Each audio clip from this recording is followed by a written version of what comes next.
unajua bibi yangu nakupenda na niko tayari kwa lolote juu yako, kifo, kupona, kuishi, kama tu nakuwa pamoja na wewe. Na hiyo unaiwa hii. Naelewa ile mwanangu, lakini sasa wazazi yako hawanipendi, ndio makosa. Francine. Mambo kuhusu wazazi yangu haina kitu.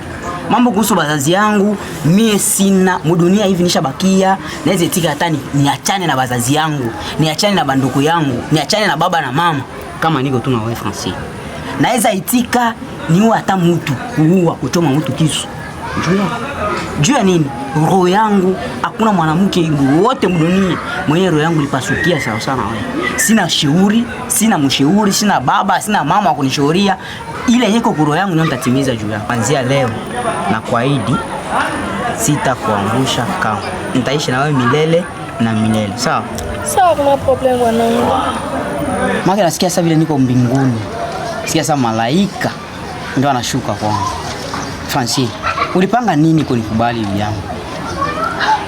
Niliona shangaika sana, ushendo kwendo. Ndio nisumbue tu. Kama watu wanakupenda. Nakupenda sana. Sawa bibi yangu. Sara mtoto wangu. Be mama. Hii maisha yenyewe mwenzako uliko nayo, hauione mtoto wangu? Naiona. Basi uko nafanya nini kuikala tu kunyumba tu saduru tu moya hivi mtoto wangu Sara? Juu ya nini? Babako haiko, tutaishi hai mtoto wangu.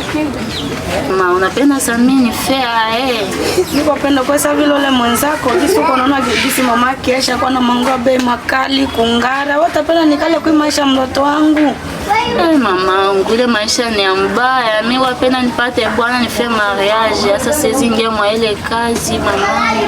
Mariage hii masiku mtoto wangu kweli? Utaipatia wapi mtoto wangu? Achana na maisha mariage. Mtu ajuake mimi ndaipata tu mamangu. Mimi siwezi penda niingie mwa ile kazi ya vile. Ndio maisha yenyewe nachagua tu tuikale mwa maisha ya shida ya tabu. Ndio mamangu, pale ya kujihusisha mimi napata bwana wa kunioa na fanya mariage. Baba sasa hii masiku naona mariage yenyewe iko mtoto wangu. Ile maisha mamangu ndapata tu.